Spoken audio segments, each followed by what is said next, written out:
दांत तोड़ना, हड्डियां तोड़ना, बाल काटना, हर तरह का इसने मुझे मारा पीटा के हमारे घर से निकल जा, ये हक मैं माफ कर मुझे। इस दौरान मेरे 4 हमल होते हैं, वो ज़ाया करते हैं। उसके घर वाले भी पहला मुझे अपना मजहब छुड़ाया, अब मैंने तेरे लिए निकाह किया, तूने मेरे बच्चे ज़ाया कराया, मुझे रख जिधर मर्जी। ये मुख्तलिफ औरतों के साथ गंदे काम करता था, आईएमई नंबर चेंज करता, चोरी डकैतियां करता, फेस 1 से लेके 8 तक जाके आंटियों की मसाज करके उनसे 5-5 हजार लेके आता है। उसके बाद एक आमना अशरफ आंटी है, उसके साथ गंदे काम करता था। उसके बाद ये बच्चे नहीं लेके आके मेरे साथ जनाब अल जबर करके गया। डीएसपी को मैं नीचे जाकर रो के बताया कि इसने मुझे ऊपर मारा है, उसने कोई एक्शन नहीं लिया, कोई उसको तू तलक्का नहीं, कोई डांटा नहीं, कोई मेरे सामने कुछ नहीं उसको बोला। समरीन मेरे साथ मौजूद है।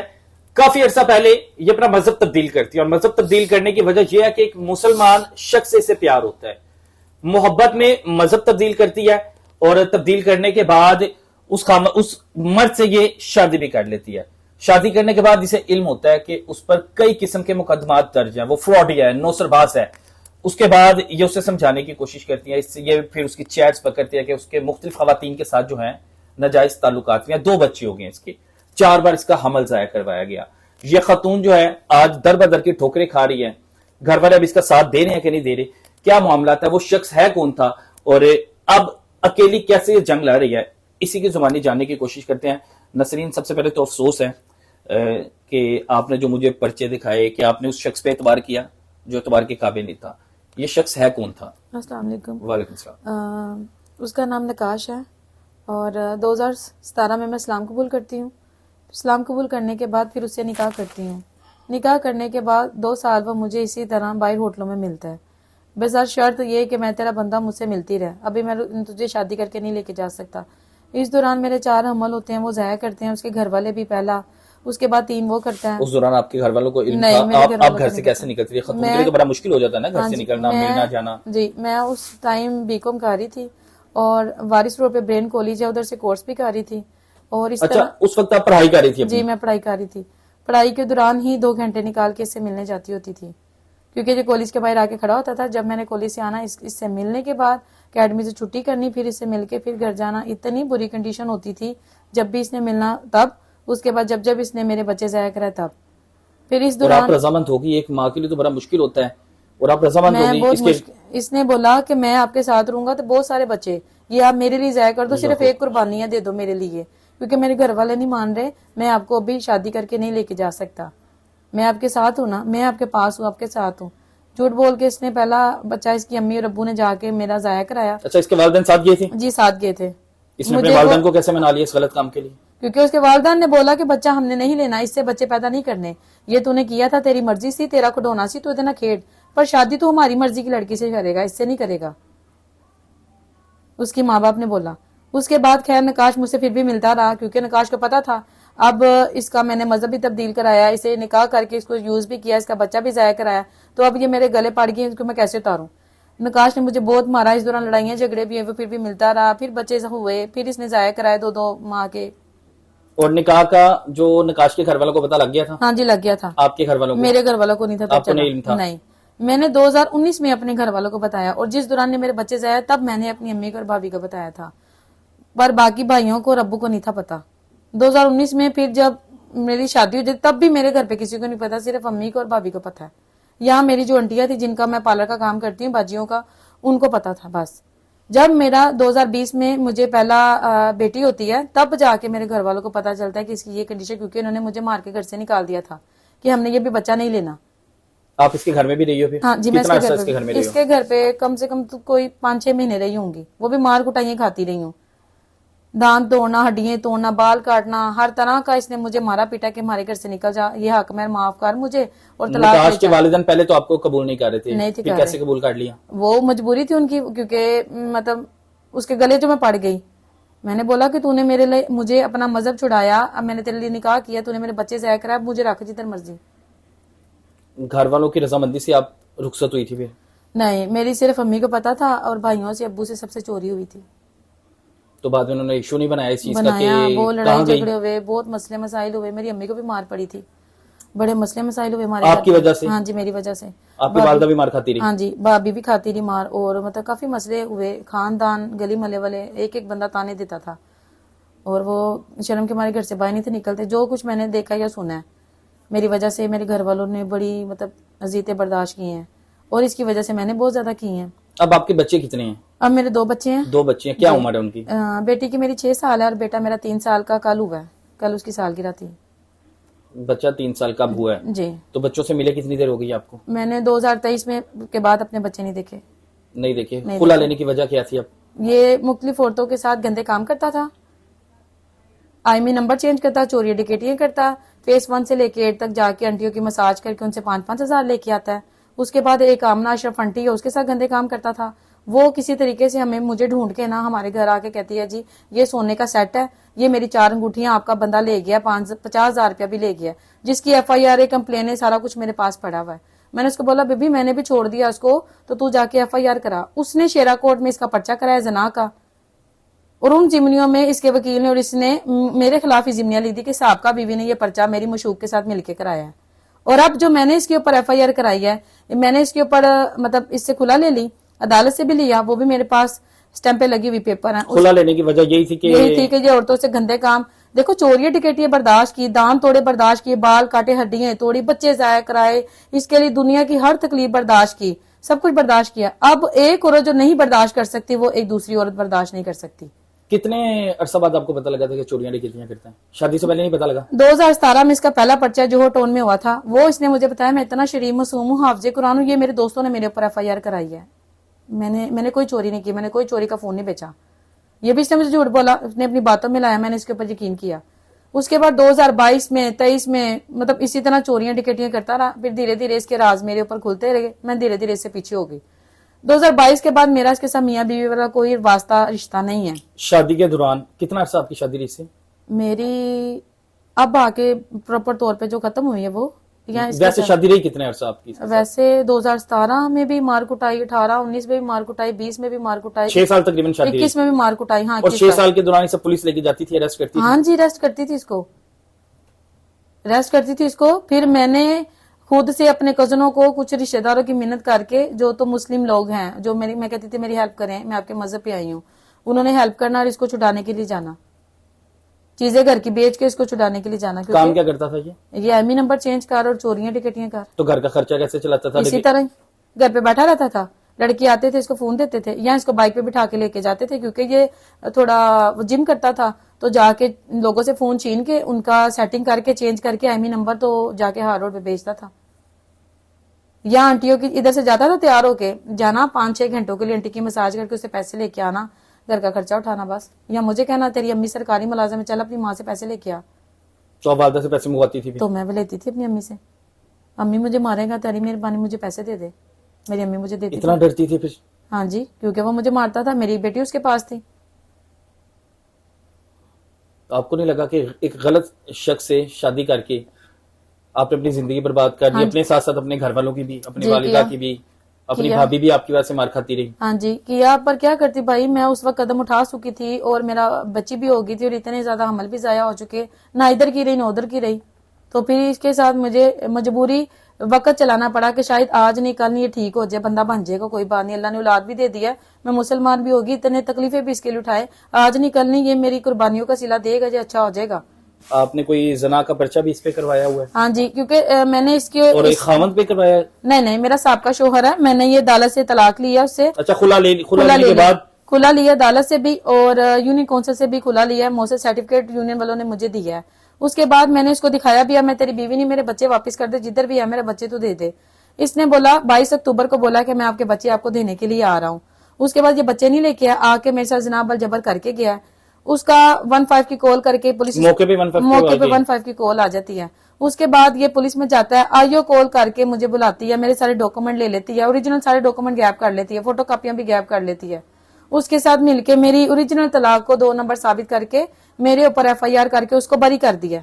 बरी करने के बाद अब आईओ और नकाश और उसका जो बहन का बंदा वकील है ना, वो सारे मिलके बच्चों का केस किया हुआ उन्होंने उधर, और उधर ये लिखा हुआ है कि मैं करप्ट औरत हूँ, खराब क्रिमिनल औरत हूँ, मेरे ऊपर FIR हैं और ये बच्चे नकाश को दिए जाएं। नहीं, आईओ आपके खिलाफ क्यों जाएगी? क्योंकि आईओ ने मेरे से 70,000 लिया, 50,000 और मांग रही थी, मैंने उसकी कंप्लेन जाके सिविलन की है। कोई सबूत वगैरह आपके पास, कोई 70,000 देने का? बाय हैंड मैंने उसको दिए, मेरा कजन था, मेरी बहन थी, और जिस दिन ये बात हुई थी उस दिन काफी लोग थे, जिस दिन मतलब बात करने के लिए पैसों का इसके साथ डील किया। आपने खुद उनको पैसे दिए? मैंने दिए।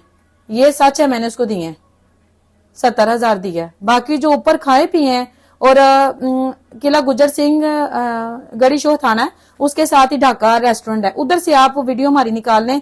उधर कितने बंदे पुलिस वाले, ये थी नकाश था, सारे बैठे हुए थे। 11,000 रुपए का इन्होंने उस दिन खाना खाया है मेरे पल्ले से, कि तुझे इंसाफ मिलेगा, तेरे बच्चे भी मिलेंगे, इसने तेरे साथ रेप किया, ये जेल में जाएगा और हमें खाना खिला। आखिरी टाइम देख ले इसको। अब आज तेरे बच्चे आ जाएंगे, टेंशन न ले, अभी तेरे थाने में तेरे बच्चे आएंगे। तो फिर अगर बकौल आपके आपने बताया कि 70,000 रुपए दिया, तो फिर आईओ ने आपके खिलाफ क्यों? क्योंकि होर मांग रही थी मेरे से 50,000। मैंने बोला अब नहीं है, जितने थे बस यही दिए, लोगों से उठा के चीजें बेच के तुझे पैसे दिए, अब नहीं है। उसकी मैंने कंप्लेन की जाके, शम्स तब्रेज को इन्वेस्टिगेशन इंचार्ज है, उसने आगे से उसको बोला कि तू पैसे क्यों ये मांग रही है, ऐसे मेरिट पे काम कर, ये मेरी बहन है, इसने इस्लाम कबूल किया है, मुसलमान ही मुल्क है, इस्लाम का मुल्क है, इसने इस्लाम कबूल किया, ये हमारी बहन है, इसे पैसे ना ले, इसके साथ ज्यादती हुई, इसका इंसाफ करी। पर उसने इंसाफ नहीं मिला अभी तक। नहीं, इंसाफ नहीं मिला अभी तक। जो आपकी खुला का आप बता रही हो कि जाली का कहा गया जी, आपने जाली खुला ली, जो आप बता रही हो आईओ ने गलत रिपोर्ट तैयार की, उसके बाद आपने यूनियन काउंसिल गई जाके? यूनियन काउंसिल में गई हूँ, उन्होंने बार बार मुझे 10-10, 20-20 दफा स्टैंपे लगा के लिख के दिया है कि ये आपका सर्टिफिकेट मौसर है, लीगल तरीके से है, आप जिधर मर्जी जाएं, नादरा में भी जाएं चेक कराएं, जिसको मर्जी चेक कराएं कि आपकी लीगल है, खुला हुई है, कोई झूठ नहीं है। तो वो आईओ ने रिपोर्ट बनाई है, क्या नाम है आईओ का? साइमा परवीन ने बनाई है। बिल्कुल ऐसी है जी। बड़े अफसरान से मैं गुजारिश करूंगा, आईजी साहब, डीआईजी साहब, सीसीपी साहब बड़ा अच्छा काम कर रहे हैं, लेकिन आप ये देखें कि अगर एक बता दिया गया जी जाली तलाक ली इस खातून ने, और वो कह रही है यूनियन काउंसिल से मैंने बार बार लिखवाया है, उन्होंने लिख के भेजा है, मैं जाके थाने में जमा करवाती हूँ, थाने में फिर मेरी नहीं सुनी जाती, और ये इसलिए थाने से इंसाफ नहीं मिला तो इसने अदालतों का रुख किया, अदालतों की तरफ गई है। बड़े अफसरान को कोई एप्लीकेशन दी, जाके उन्हें बताया कि ये देखें आपके जो निचले तबके के अफसरान है वो क्या कह रहे हैं। हाँ जी, लॉर्ड सीसीपी में एप्लीकेशन दी है, सीसीपी ने फिर मार करके ना मुझे पूरा घंटा उधर इधर उधर बिठा के, सब लोगों ने 5-6 लोगों ने मेरी स्टोरी सुनने के बाद वो एप्लीकेशन वापस किला गुजर सिंह डीएसपी को लिख दिया। डीएसपी के पास गई हूँ, डीएसपी मौजूद नहीं था, उसके रीडर ने कहा मेरे कमरे में बैठ जाओ, उसके कमरे में बैठी मैं मेरी बहन जाके, ऊपर से सैमा परवीन आके मुझे मारना शुरू हो गई, वो पंजाबी में गालियां दी, वो थप्पड़ मुझे मारे, वो सुआ पकड़ कहती मैं तेरे तरह कलेजे बाहर काट देना है, मेरी शिकायत लानी पई है। ये पुलिस वाली ने मुझे अपने थाने में डीएसपी के ऑफिस में मुझे बुला के मारा। डीएसपी को मैं नीचे जाकर रो के बताया कि इसने मुझे ऊपर मारा है, उसने कोई एक्शन नहीं लिया, कोई उसको तू तलक्का नहीं, कोई डांटा नहीं, कोई मेरे सामने कुछ नहीं उसको बोला। मुझे आगे से कहता बेबी किसके सामने पैसे दिए हैं, मैं कहा सर अपनी बहन कजनों के सामने दिए हैं, मौजूद है वो बंदे, और इसने लिए जानमन लिए, कोई झूठ नहीं है इसमें। आप शम्स तब्रेज से पूछ ले कि ये 50,000 और मांग रही थी, मैंने इसकी कंप्लेन की उधर जाके। वो कहना चल जा बीबी सबूत लेके आ। उसने ये नहीं कहा कि पर्चा जो 13-17 बटा हुआ है उसको रिन्यू करे, उसको पकड़े, उसको उसके अंजाम में पहुंचाए, नहीं, वो मुझे पूछने लगा बीबी पैसे कितने देते ने, आपने ये तो इतना जाली डॉक्यूमेंट। हाँ जी, तो पुलिस वाला इतना तेज है, वो उसने क्या सबके सामने पैसे लेने थे, या कहना था मैं पैसे समरी मुझे पकड़ाओ, मेरी वीडियो बना लो या टिकटॉक बना लो मेरे साथ। अच्छा, ये तो बड़े अफसरान को चाहिए ना कि एक आप स्टैंप लगा के इस पे एफआईआर खतून पे दे रहे हो कि भाईजान आपने जाली खुला के दस्तखत तैयार करवाए, तो आप देखें यूनियन काउंसिल से कंफर्म करें, जो डॉक्यूमेंट्स ये लाई है उससे कंफर्म करें कि अगर इसके डॉक्यूमेंट्स लीगल थे तो आपकी जो आईओ है साइमा परवीन साहिबा, उन्होंने जाली क्यों करार दिया, जाली साइन करके इस खतून पर एफआईआर क्यों दी? भाईजान आपने ये पता करना है, ये बड़ा अफसरान ने पता करना है। अब आपने एप्लीकेशन सीसीपी ऑफिस दी हुई है, दोबारा फिर दी हुई है, आपको बुलाया गया है? बुलाया गया। अब मेरे जितने भी ओरिजिनल पेपर थे ना, वो एक और नई तफ्शीशी है बुशरा, उसने ओरिजिनल पेपर पकड़ लिए हैं, जबकि उसका काम था इनकी फोटो कॉपियां लेके ये जाती, ये फॉर वेरिफिकेशन लिखा है, इसको वेरिफिकेशन करा के इधर स्टैंप लगवा के लिखवाती। वो मेरे ओरिजिनल पेपर वो पकड़ के ले गई है, पहले श्यामा ले गई थी, अब वो ले गई है, अब वो ले गई है, अब वो ले गया। मेरे पास पिन नहीं है, मेरे पास फिर फोटो कॉपियां मैंने फिर मोबाइल से निकालिया प्रिंट। बड़े अफसोस की बात है। और 2 साल हो गए हैं बहन मेरी जी, बच्चों याद आती होगी बच्चों ने कभी फोन किया, मैसेज करते थे नकाश की बहन के नंबर से कि हमें पैसे चाहिए और हमें पैसे दो, जैज कैश कर दो, और अगर आपने हमारी वीडियो देखनी, अगर आपने वीडियो कॉल पे बात करनी, हमें देखना, हमें पैसे दो। अल्लाह अकबर, ये बच्चे कहते थे, ये बच्चे कहते थे। तो बच्चों को ये जो सिखाया जाता है, ये मैं आपको मैसेज सेंड करूंगी, ये बच्चों को नकाश और इसकी माँ सिखाती थी कि अगर हमें वीडियो कॉल पे देखना तो हाँ हमें पैसे भेजो, तो फिर माँ बच्चों को देखने के लिए। ये नकाश भी कहता था और मेरी बेटी को भी इन्होंने सिखाया, मेरी बेटी ने भी मुझे वॉइस मैसेज किए हैं। क्या मैसेज किया उसमें? कि मुझे मामा नहीं कहती, वो इन्होंने बोला ये मामा नहीं है, ये नकाश की दोस्त है, इन्होंने मेरी बेटी को सिखाया हुआ है। अब वो छोटे थे, जो उनको सिखाना वही बोलते हैं, वो कहते हैं तुम नकाश की दोस्त बनो और अगर आपने हमको देखना है तो मुझे पिज्जे के बर्गर के पैसे दो। ये मेरे पास मैसेज पड़े हैं। और फिर आप पैसे भेजती थी फिर बच्चों मैं को पैसे देखने के भेजती थी लिए। बच्चों को देखने के लिए। अभी दिल करता है बच्चों को देखने को, बच्चों को बहुत पास ज्यादा, रखने को। बहुत ज्यादा। अब सुबह डेट लगी हुई है, उधर भी उन्होंने झूठ बोला है कि मैं क्रिमिनल हूँ और ये बच्चे मुझे मेरी कस्टडी में दिए जाए, जबकि क्रिमिनल वो, जना के पर्चे उसके, चोरी डकैती के उसके, जैली करेंसी उसने चलाई, आर्मी नंबर वो चेंज करे। अच्छा, इतने एफआईआर इतनी एफआईआर हैं, ओरिजिनल हैं, और मेरे पास सबके और पेपर हैं। क्रिमिनल आपको बताया जा रहा हाँ है। जी, और क्रिमिनल मुझे बता के मेरे बच्चे छीने जा रहे हैं। अदालत भी सही नहीं सुन रही, ना इंसाफ कर रही है। अल्लाह ताला इनके हाल पे रहम करे। और मैं बड़ी खुशी हुई जब इन्होंने बताया कि मुझे कि मैंने अपना मजहब तब्दील किया, लेकिन वो शख्स जिसने मजहब तब्दील करवाया और मजहब तब्दील करवाने के बाद वो एक नौसरबाज फ्रॉडिया, इसे पैसे भी खाता रहा, इसके अमल भी जाया करवाता रहा, उसपे चोरियों के, डकैतियों के, नाउज़बिल्लाह जना वगैरह के इतने मुकदमात दर्ज हैं। उसके बाद वो खुल्लम खुला घूम रहा है और वो इनको चैलेंज कर रहा है कि मैंने इसको बच्चे वापस नहीं करने, क्योंकि वो कह रही है माँ तड़प रही है, माँ कह रही है मैं नहीं चाहती कि बच्चे जो हैं वो बाप के नक्शे कदम पे चलें, चाहेंगे कि वो तो बाप के साथ रहेंगे, तो जैसे बाप, क्योंकि हाँ जी, सबसे जो माँ औरत से सीखते हैं, अपने बाप से सीखते हैं। उसकी दादी नकाश को नहीं संभाल सकी, उसको जनाक और चोर डकैत बनाया, तो वही दादी मेरे बच्चों को संभालेगी, वो मेरे बच्चों को पढ़ाई लिखाई कराएगी या अच्छी तरबियत पे चलाएगी।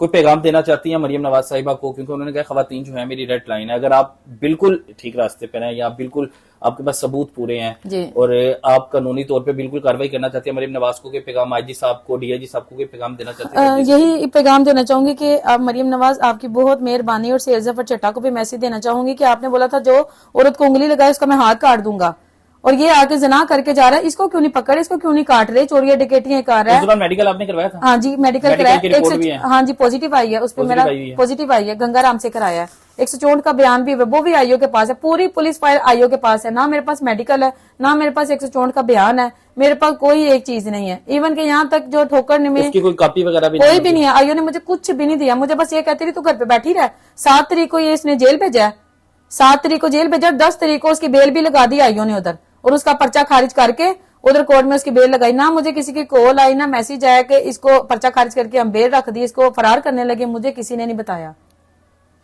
ये आपके सामने एक खातून है और पुलिस वालों के बारे में भी इसने बताया है, वो जिस शख्स से शादी की उसके बारे में बताया है। अब देखा जाएगा कि अफसरान क्या फैसला करते हैं, अदालतें क्या फैसला करती हैं। बेशक अदालतें जो हैं सारे डॉक्यूमेंट्स देखेंगी और इंसाफ पर मुबनी फैसला करेगी, और इस खातून को इंसाफ मिलना चाहिए अगर ये राइट है। और बाकी मेरे पास कोई अल्फाज नहीं है कि आप अगर अदारों पे एतमाद करते हैं और थाने में अगर उसके साथ इस तरह का सलूक किया गया, उससे पैसे लिए गए हैं, तो ये सवालिया निशान है पंजाब पुलिस पे एक और।